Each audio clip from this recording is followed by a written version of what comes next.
My parents sold the wedding gift I saved for months to afford. Mom mocked, "You? Thoughtful?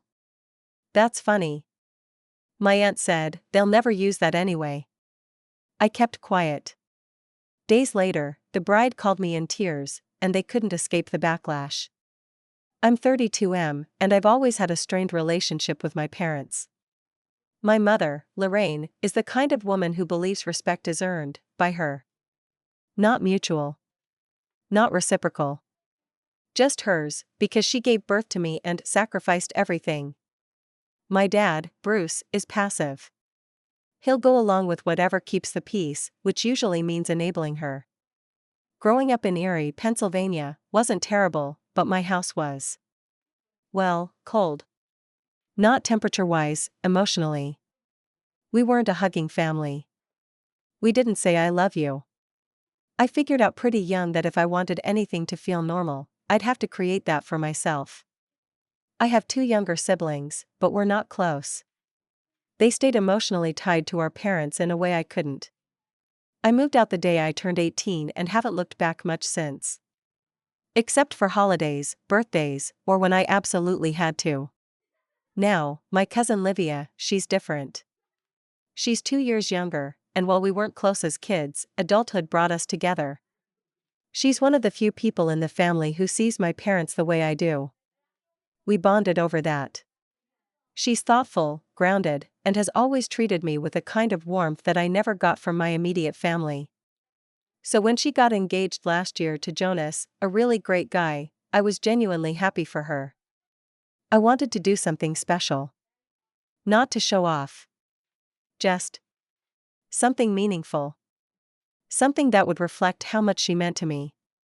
About 6 months before the wedding, we were catching up over coffee in Cleveland, neutral ground for both of us, and she pointed out this gorgeous vintage espresso machine in a shop window. It was brass and wood, beautifully restored. She lit up just looking at it, but when she saw the price, $1,200, she laughed and said, "Not in this lifetime." She walked away. But I didn't forget. Over the next few months, I quietly saved. Cut out little things, eating out, drinks with coworkers, weekend trips. I sold my old guitar. I took on some freelance logistics work on the side.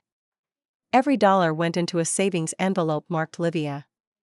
By August, I had enough.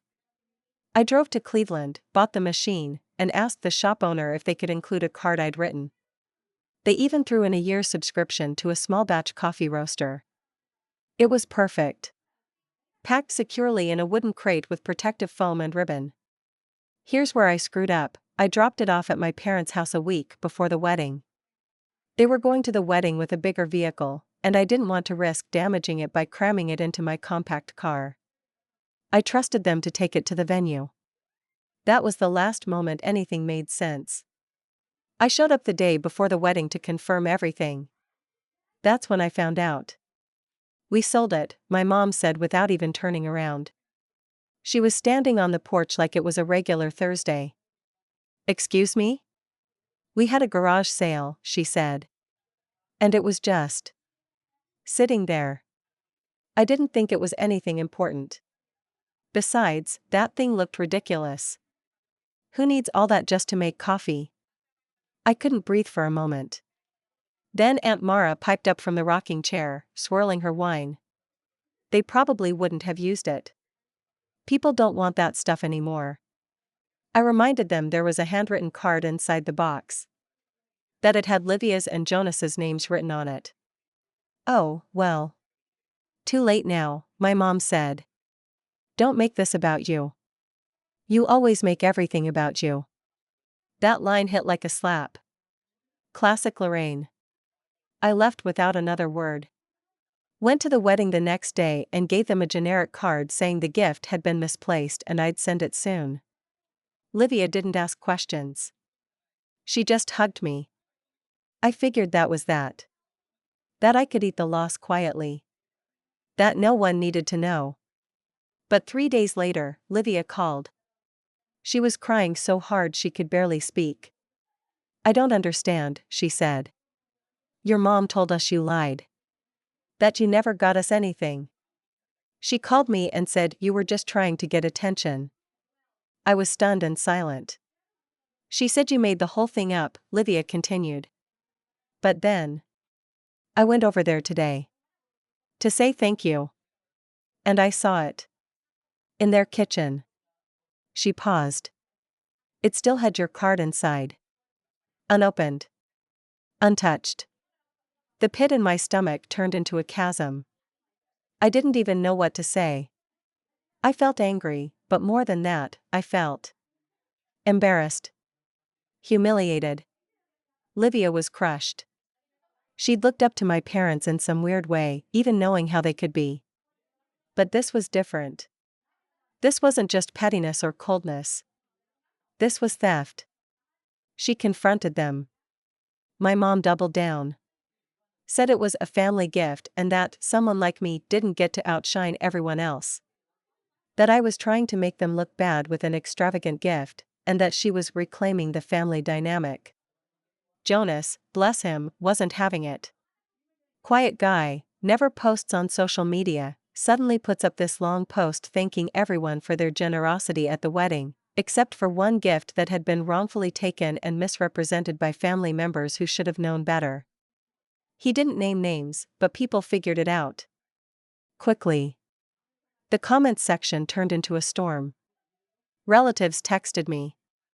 Family friends were calling out my mom on Facebook. Even my dad's poker buddies at the local bar started taking sides. One of them, apparently, got drunk and told my dad he was a disgrace for stealing from his own son. That's when the apologies started trickling in. From others, not my parents. Mara texted some lukewarm version of sorry. My younger brother told me to let it go. My parents? Silent. Until Christmas, when my mom called and left a voicemail asking if I was done being dramatic yet. I haven't responded. But I did have the machine couriered to Livia and Jonas. This time, I paid extra for insurance, tracking, and the work. When they got it, Livia sent me a photo, her and Jonas smiling, coffee cups in hand, the espresso machine gleaming on their counter. I can't believe they did this, she wrote. But I'm so glad you didn't give up. And I didn't. But the story's not over. Because now, somehow, my parents are the ones acting like I betrayed them. That I exposed them. That I turned the family against them. And they're telling anyone who will listen that I'm the reason no one wants to come around anymore. So that's where I'm at now. In this weird limbo between wanting to let it all go, and knowing that if I don't stand up for myself, finally, clearly, it's just going to keep happening in one form or another. It's not about the espresso machine anymore. It's not even about the wedding. It's about the principle. About the fact that people who were supposed to care about me, who were supposed to protect and support me, instead made a choice, a conscious, deliberate choice, to lie, manipulate, and then defend their actions as if I were the problem. And the thing that's been hardest to sit with is how normal this all feels, in a way. How unsurprising it is. If I'm honest, there's a part of me that's not even angry anymore, just numb. Like some part of me knew, deep down, they'd never change. And this situation only made it real. After the Facebook post blew up, things snowballed quickly. A few older cousins who had always seemed to keep their distance reached out to me privately. Some of them shared their own stories, about borrowed money never repaid, gifts that disappeared, or holidays ruined because Lorraine felt slighted by someone's tone. It was strange, like suddenly I was part of this secret club of relatives who had seen the cracks but never spoke up. And the weirdest part? Even now, my parents haven't really tried to fix it. Not genuinely. My mom sent a group text on New Year's Day that said, "Let's move past the drama. Family is family.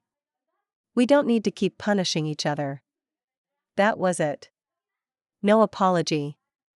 No explanation. Just an attempt to reset the narrative like none of it happened.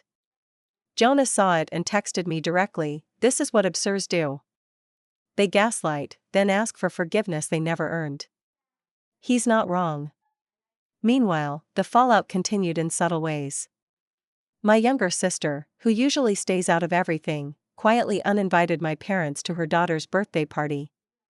They found out only after my mom posted some passive-aggressive message on Facebook about being disrespected by her own children.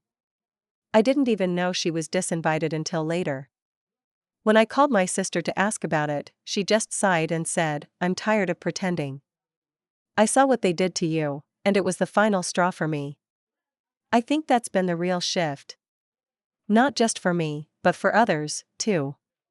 The silence that used to keep everything buried is cracking. People are starting to speak up. And every time someone does, it gets harder for my parents to play the victims. There's this lingering tension in the air, though. I can feel it. Like we're all waiting to see what happens next. Whether someone's going to finally snap and say something explosive. Whether someone will try to mediate, or if the divide will just quietly solidify into something permanent. I haven't responded to my mom's New Year's message. I don't think I will. Livia and Jonas have stayed close since the wedding. We grab lunch once a month now, and the last time I was at their place, I actually got to try a cappuccino from the machine. It was perfect. Smooth, rich, exactly what I imagined when I bought it. But it was more than that, it felt like a small victory. A moment where the chaos faded and something good finally stuck. We didn't talk about the fallout much that day. Livia just looked at me over her mug and said, "You deserved better than what they gave you." And for once, I didn't try to deflect it. I just nodded. Because yeah, I did. And I still do. But knowing that and believing it, those are two different things. I've spent a long time thinking that maybe I was the problem. That if I could just communicate better, or do more, or be more understanding, maybe they'd finally treat me differently. Maybe there was something I could fix. But now? Now I'm starting to see that not everything broken needs to be repaired. Some things are broken because they were never built right in the first place. I've been going to therapy, too, something I should have done years ago, but only finally committed to after this whole mess. My therapist, a no-nonsense woman named Pam, looked at me during our second session and said, "Your parents don't sound confused or unaware. They sound deliberate. And if they're deliberate, that means they chose to do this." Hearing it from someone else shook me. It still echoes in my mind when I lie awake at night trying to piece together how things got so off track. I used to tell myself they were just clueless or emotionally stunted. But what if they're not? What if they've always known exactly what they were doing? And if that's the case, what do I owe them now? Right now, I'm living in that uncomfortable space between grief and freedom. Grieving the idea of the family I thought I might have one day. But also feeling the early edges of freedom, of finally stepping away from the cycle I've been trapped in my whole life. And yet, despite all that, part of me still wonders. What happens next? What if they try to show up again? What if they twist the story more? What if they don't? Would the silence feel better, or worse? I'm not sure yet. The silence is what surprises me the most. Not the kind that follows a fight or an uncomfortable conversation. That's expected. I've had plenty of that with my parents over the years. But this silence is different. It's heavy. Strategic. Like they're waiting for me to do something. To come crawling back. To reset the dynamic the way it's always been reset. I absorb the damage, they shrug it off, and life goes on like it never happened. Only, I haven't reached out. And they haven't either. Not beyond that group text in January, and a couple of awkward, vague comments on Facebook under photos from my sister's birthday party. My dad liked a photo of my niece blowing out her candles. My mom commented, "Wish we could have been there," as if the reason they weren't there had nothing to do with their own actions, as if they'd been forgotten rather than deliberately uninvited. It's surreal watching them rewrite reality in real time. Every week or so, I hear from someone in the extended family. A cousin who read Jonah's post and says, "I always thought your mom had a mean streak." An aunt who says she's shocked but not really, because apparently Lorraine once gave away a wedding dress that didn't belong to her and acted like it was a misunderstanding. The more I hear, the more I realize this pattern goes back decades. I just happened to be the one who finally didn't roll over and let it happen again. I don't feel like a hero. Just exhausted. There's been this shift in how I think about my past lately. I used to remember childhood birthdays and holidays in little flashes, moments that seemed warm or fun or not that bad. But now I can't stop seeing them through this new lens. How often I was told I was selfish for asking for anything. How quickly I learned that gifts came with conditions. That kindness was transactional in my house, and love was given in exchange for loyalty, not the good kind, but the kind that meant staying silent. It's like I've been rewatching the same movie all my life and only just now realized the villain wasn't who I thought it was. I still go over the espresso machine moment in my head. I see it so clearly, my mom standing on the porch, flicking ash off the end of her cigarette, casually telling me she sold it like she was returning a sweater that didn't fit. No remorse. No hesitation. Just, we sold it. And then her adding that snide little jab, you? Thoughtful? That's funny. It's not the money. I mean, yeah, $1,200 is a lot. It took me months to save that. But I could have spent twice that, and it still wouldn't sting as much as those words did. Because behind them was the real message: you're not capable of doing something kind. You don't matter enough for your gesture to be taken seriously. You're still that disappointing kid who was never enough. That's what she was really saying. And maybe what she always has been saying. The funny thing is, if she had just told the truth, if she'd admitted she saw the box, knew it was a gift, and sold it because she didn't like that I was doing something generous, some part of me would have respected the honesty. But instead, she tried to rewrite the story, spin it as my failure, pretend I was lying for attention. That's what blew everything up. That lie reached people who once gave her the benefit of the doubt. And now they don't. Even now, Livia still gets texts from a few family members trying to smooth things over. One of them, my mom's cousin, called her and said she should encourage forgiveness because family is too important to let a little misunderstanding destroy everything. Livia told her, calmly but clearly, it wasn't a misunderstanding. It was theft and gaslighting. And then she hung up. That's another thing I didn't expect from this whole mess, how much stronger our bond has become. Livia and I were never enemies, but we weren't especially close before. Now? She's one of the few people I truly trust. Someone who saw what happened, believed me immediately, and took action without hesitation. She showed up in a way that most people never have for me. Sometimes I think about how differently this could have gone. If Livia had believed my mom. If she'd thought I made it all up for attention or sympathy. If she hadn't gone over to their house and seen the machine with her own eyes. How easy it would have been for my parents to twist the narrative completely if not for that one moment of truth.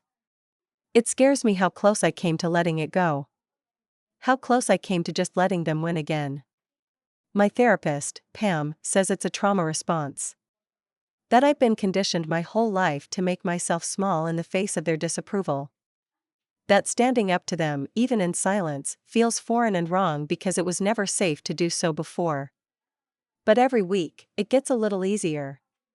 There are moments, though, quiet ones, where guilt creeps in. Not guilt for what happened, but guilt for not feeling guilty. For not reaching out. For not fixing it. That part of me, that scared kid who just wanted to be good enough to be loved, still whispers that I'm being too harsh. Maybe I should give them one more chance. But then I remember the way my mom looked at me on that porch. Like she was daring me to care. Like my heartbreak was an inconvenience to her afternoon. A few nights ago, I got a call from a number I didn't recognize. I usually don't answer those, but I was up late working and figured maybe it was something work-related. It wasn't. It was my dad. "Hey," he said, like we'd just spoken last week. His voice was low, awkward. Didn't want to text. Figured we should talk. I didn't say anything. Just wait. He paused, then added, "Your mom's been really upset. Says you've frozen her out." I let out a quiet breath, more an exhale of disbelief than anything else. She's upset? I finally said. He didn't answer that directly. Just mumbled, she didn't think it would get this far. She's not great with emotional stuff. You know that. Yes. I know that. I've known that my whole life. But I also know that people who aren't great with emotions still know how to lie, manipulate, and twist the truth when it suits them. This wasn't a misunderstanding. This was calculated. He went on, trying to keep things neutral. Look, it was a mix-up. Maybe we didn't know what it was. She thought it was something you'd bought and forgot about. And by the time we realized, it was too late. I stared at the wall, gripping my phone a little tighter. I labeled it, I said flatly. Yeah, he admitted. I saw that after. But by then, there was silence. No apology. Just a vague, half-hearted attempt to erase what had happened and steer the conversation into calmer waters. She just wants things back to normal, he said eventually. She misses the family being together. Holidays feel weird without you. I wanted to scream. Not because of what he said, but because of what he didn't say. There was no "I'm sorry." No, we messed up. Just a thinly veiled ask for me to do the emotional labor. Me to step in and smooth things over, like I always had. Has she apologized to Livia? I asked. Another pause. Longer this time. She doesn't think she needs to. I almost laughed. I didn't, but I could feel it rise in my throat like bile. Of course she doesn't. I'm not coming back to anything until that happens, I said. My dad didn't argue. Didn't defend her. Just sighed and said, all right. I'll tell her. And then, quietly, like he was trying not to say it out loud, he added, you're right, by the way. About a lot of it. That stuck with me. I haven't heard from him since. No follow-up. No voicemail. Just that single moment of clarity before he retreated back into silence. Back into pretending this can all be patched up with a Sunday dinner and a weak excuse. But it made me think. Maybe part of the reason this hurts so much is because I still want something from them. Not love, I stopped expecting that a long time ago. But maybe the truth. Or accountability. Or just a sliver of acknowledgement that I was never the problem. I've been journaling more lately. Writing down memories as they come up. Not the obvious ones, but the little ones, the time I got straight A's in 10th grade and my mom rolled her eyes and said, that's what you're supposed to do. Or the Christmas when I spent my own money to buy gifts for everyone and she told people, he only does that so people think he's a saint. She used to say that all the time. That I only did things to look good. That every kindness was calculated. As if she couldn't understand someone doing something for the sake of it, because that idea didn't exist in her world. It's only now, at 32, that I can say with any confidence, I'm not her. I never was. There's a strange power in that. I've also noticed that since the wedding, some relationships have gotten stronger in quiet, unexpected ways. Livia checks in regularly, but it's more than just how are you. Sometimes she sends me photos of her and Jonas at the farmer's market, or of a new latte art she made with the machine. A little reminder that my gift didn't go to waste, no matter how hard my parents tried to ruin it. Even Jonas has reached out. Not much, just once or twice. But the last time he did, he said something that stuck with me, you've got integrity. That's rare.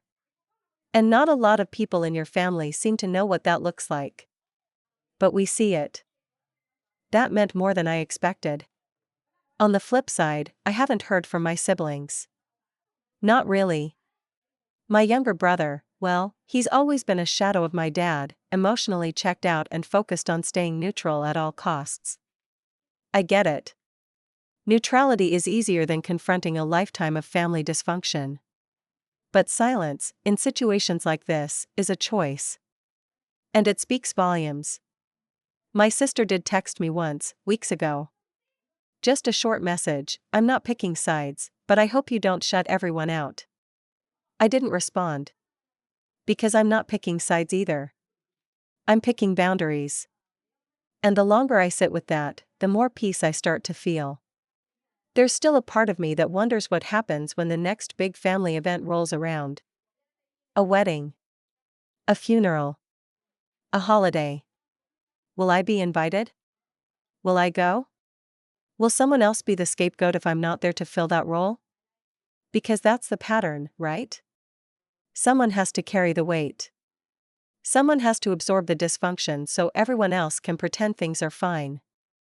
But I'm done carrying it. For the first time in a long time, I'm thinking about what I want, truly want, my future family dynamic to look like. Not just what I'm running from, but what I'm running toward. Maybe that's my next chapter. Not reconciliation, not revenge, just clarity and healing. But I'm not there yet. The silence stretched out for months. At first, it felt like standing in the middle of a storm that had suddenly gone quiet, but you know the air is still electric, and something else is coming. But nothing did. No apology. No effort. Just passive-aggressive comments on social media, messages relayed through other people, and a growing distance that no one seemed in a hurry to close. And I didn't chase it. I didn't reach out. I didn't explain or defend myself anymore. I just lived. And little by little, that started to feel really good. I poured more time into work, took a few solo trips I'd been putting off, one to Maine where I spent 3 days hiking along the rocky coastline, another to Chicago where I finally saw the Art Institute, something I'd promised myself I'd do a decade ago. I started dating again, casually at first, but with a clarity I'd never had before. When you spend your life being gaslit by your own family, you start to question your instincts. But now, those instincts felt sharper. I trusted myself again. But here's where it got interesting. Livia and Jonas, being the social people they are, started hosting monthly brunches. Small at first, just a few friends, a couple of cousins, me. Then it grew. Word spread. People liked the vibe, good food, warm energy, no drama. After about 6 months, Livia messaged me, so, we were thinking. What if we made this a thing? A real gathering. Like, a tradition. Call it something fun. Found family brunch or whatever. Thoughts? I loved the idea. So that's what we did. Every first Sunday of the month, we hold a found family brunch. It was informal, welcoming, and full of the kind of people who made you feel seen, not drained. Over time, it became something people looked forward to. Friends brought friends. A few coworkers showed up. Some cousins who'd kept their distance from the drama slowly started appearing, too. And the best part? Everyone knew. Not because I told them, I didn't need to. Word had traveled. About the espresso machine. About what my parents did. About the lies and the fallout. But no one treated me like a victim. They just showed up. And that was enough. Then, about a year after the wedding, I got an invitation in the mail. It was from my parents. They were renewing their vows. I didn't even know they were planning to do that. The invitation was formal. Printed. Cream cardstock with embossed lettering. Inside was a note, typed, not handwritten, inviting me to celebrate love, forgiveness, and the unbreakable bond of family. No apology. Not even a personal message. Just a blanket invitation to play along, pretend everything was fine, and clap on cue. I almost threw it away. But I didn't. Instead, I RSVP'd yes. And then I called Livia. We're going, I told her. But not the way they expect. She knew exactly what I meant. The vow renewal was held at a mid-range event hall just outside of Erie. Nothing fancy, but dressed up with rented linens and centerpieces they probably didn't pay for. The guest list was a mix of extended family, church acquaintances, and a few old neighbors. The usual people who never really see anything but love to talk about it. Livia, Jonas, and I showed up together. Calm. Polished. Unbothered. I wore a suit. Livia wore a subtle, elegant dress. Jonas wore a smirk. When we walked in, you could feel the shift in the room. A few people glanced our way, whispering. My mother, already near the makeshift altar, froze for a second when she saw us, but quickly plastered on a smile. My dad looked like he wanted to disappear. They made it through their awkward vows, half-written clichés and generic declarations. And when the officiant opened the floor for anyone who wanted to say a few words about the couple, I stepped forward. There was a pause. I think everyone thought I was going to offer some heartfelt sentiment or give a short, polite toast. Instead, I took a breath, smiled gently, and said, I just want to say I'm really glad we're all here today. Because family is a powerful thing. It can lift you up. Or it can tear you down. Sometimes, the people we think are supposed to protect us do the opposite. But the great thing about adulthood is that you get to choose your family. You get to build your own table. I let that hang in the air for a moment. I've learned a lot in the past year. About love. About trust. And about what it means to give something, really give it, without expecting it to be twisted or stolen or lied about. My mother was glaring now, but trying to keep it contained. My dad looked down at his shoes. I want to thank Livia and Jonas, I continued, turning to them, for showing me what family looks like when it's honest. When it's kind. When it's real. That gift I gave them, I turned back to the room, was never about money. It was about meaning. And thanks to them, that meaning wasn't lost. I nodded, smiled, and walked back to my seat. Silence followed. And then, slowly, a few claps. Someone in the back said, well said.